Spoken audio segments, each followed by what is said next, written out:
Hey, how's it going, everybody? It's Mike Weber here with your real estate market update for Los Angeles County as a whole, as well as the South Bay Beach Cities areas. First off, just wanted to take a quick second and thank all of the new subscribers to the channel, the people that have left comments or reached out directly for real estate assistance. Definitely appreciate that very much, so thank you. So to get started with today's video, I just want to take a second and take a look at the federal funds rate and how that affects mortgage rates, as well as what's happening with mortgage rates in the US, because this definitely affects the housing market and has certainly to some extent changed the course that we were seeing starting kind of in the middle of last year into now as a result of kind of what the Fed has done and the changes that they've made. So as many of you know, a couple months ago, it became clear that the Fed was probably going to start lowering rates fairly quickly as they started to see, weakness in the economy in general. And then, of course, fairly recently, they took their first rate cut of 0.25%, and mortgage rates obviously followed very quickly. And mortgage rates have just been falling from the end of last year until now. And now we're back to a couple-year low for mortgage rates, and then also a low point that we've only experienced really one time before for a very, very long time. So here we have two charts in front of us. This is going back to about 1970. The red line that you see here is the federal funds overnight rate, and the blue line is 30-year mortgage rates. Now, clearly, mortgage rates tend to follow what happens in this federal fund rate relatively closely. Now, if we zoom in here a little bit closer, we'll go here to 2000. And as you can see, beginning in 2008, we had an unprecedented time of basically zero overnight rate or 0% rate, essentially very, very low. And as we saw over that time, mortgage rates trended down, and they kind of hovered at a low point of around 3.35, 3.5%. They went up a little bit, they went down a bit. So I would say between a range of 3.5 and 4.5%, with a low point being around 3.4, 3.35. Now, interestingly enough, even though the federal funds rate is still up at 1.75% or whatever it is currently, you're seeing mortgage rates are trending back down almost to that extreme low point that we experienced back in 2016, and then once before that, back in 2013. The reason why this is happening is because the market is anticipating that the Fed is going to continue to reduce rates, as you're seeing the beginning of here, and that'll just continue to drive mortgage rates down. Now, I don't know that they're going to go much lower than they went in these previous periods over the last couple of years, because, of course, during that time, the federal funds rate was essentially zero. So it wouldn't make sense that all of a sudden rates are going to continue lower. But of course, there's always the potential that we could end up in a negative rate environment or something like that, which a lot of people are talking about now. That would certainly be pretty crazy to experience, and it's unimaginable to be in an environment like that. Of course, currently, we are essentially getting negative interest rates in that the real rate of return after you take into account inflation on, say, the 10-year is already negative if you just go by the inflation rates that the Fed publishes, which are around 2%, give or take. So anyways, let's jump in and see what's actually happening in the markets right now and how this is affecting what we're seeing in the market. So first off, let's start off in Los Angeles County as a whole. And what we see here is that from a year-over-year standpoint, we're up just 0.8% from a year earlier in median prices.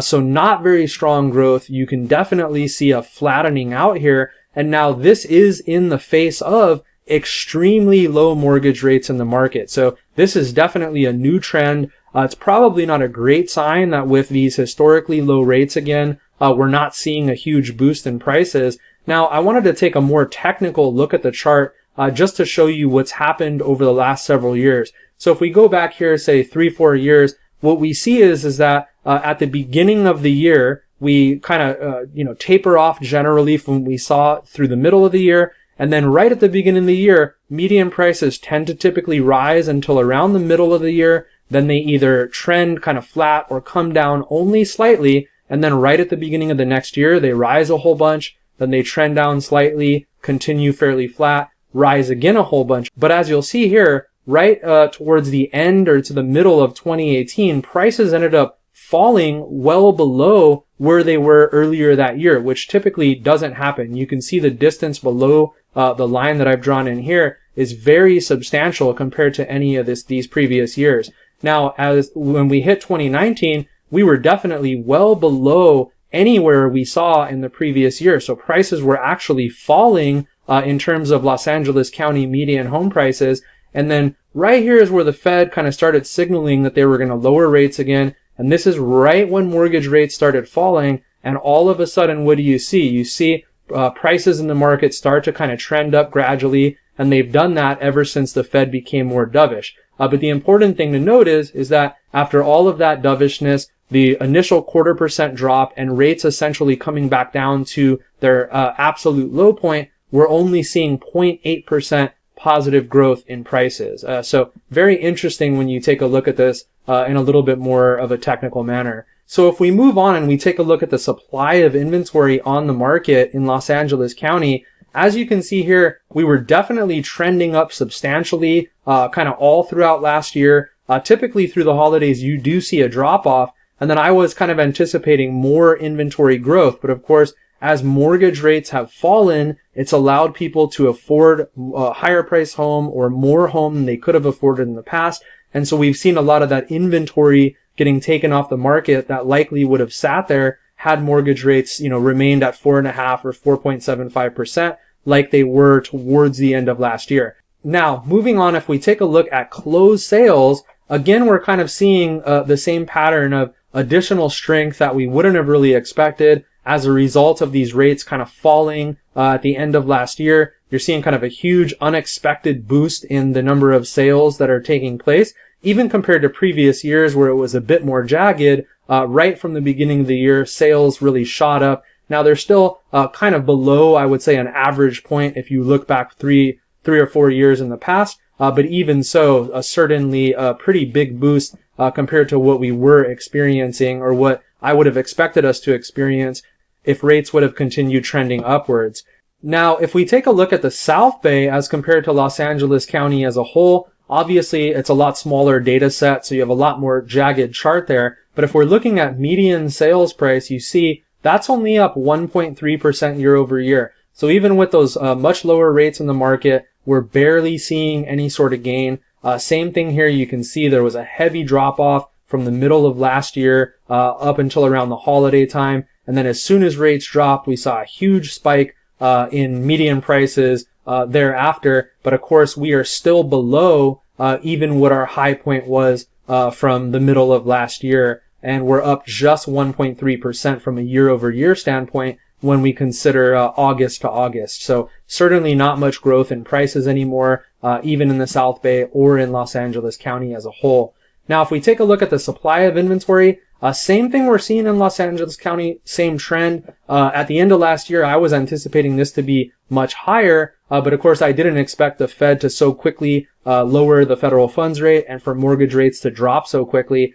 And as you can see, we still have this elevated inventory environment now, but it certainly could be much higher if interest rates were still 4.5, 4.75%. Now, from a year-over-year standpoint, we are up 15%, even compared to last year, which was a pretty big year in terms of, average inventory or the total inventory that was on the market. So it's going to be interesting to see with rates not really being likely to come down anymore. Is this just going to continue to grow as we move forward? Are sales prices going to start to come down? Or will we see a steady and flat market over time until, things change in general? Hard to say, but definitely going to be interesting to cover it.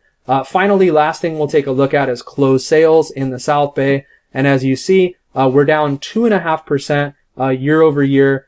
Same thing again, we've got a huge boost as a result of these low interest rates. I mean, you can see even in these previous years, it's a bit more jagged, not as pronounced as it was at the beginning of this year towards May or kind of the middle of the year. So definitely a lot of help there as well from mortgage rates. So thanks so much for watching, everybody. If you found this information useful or valuable, do me a favor, click the subscribe button, click the thumbs up button so more people can get the information. If you want to look at all homes that are listed on the multiple listing service, you can do that very easily on my website. It's southbayonsale.com. And you can also run an instant home value report on there for any property as well, anywhere in greater Los Angeles. So make sure to check that out.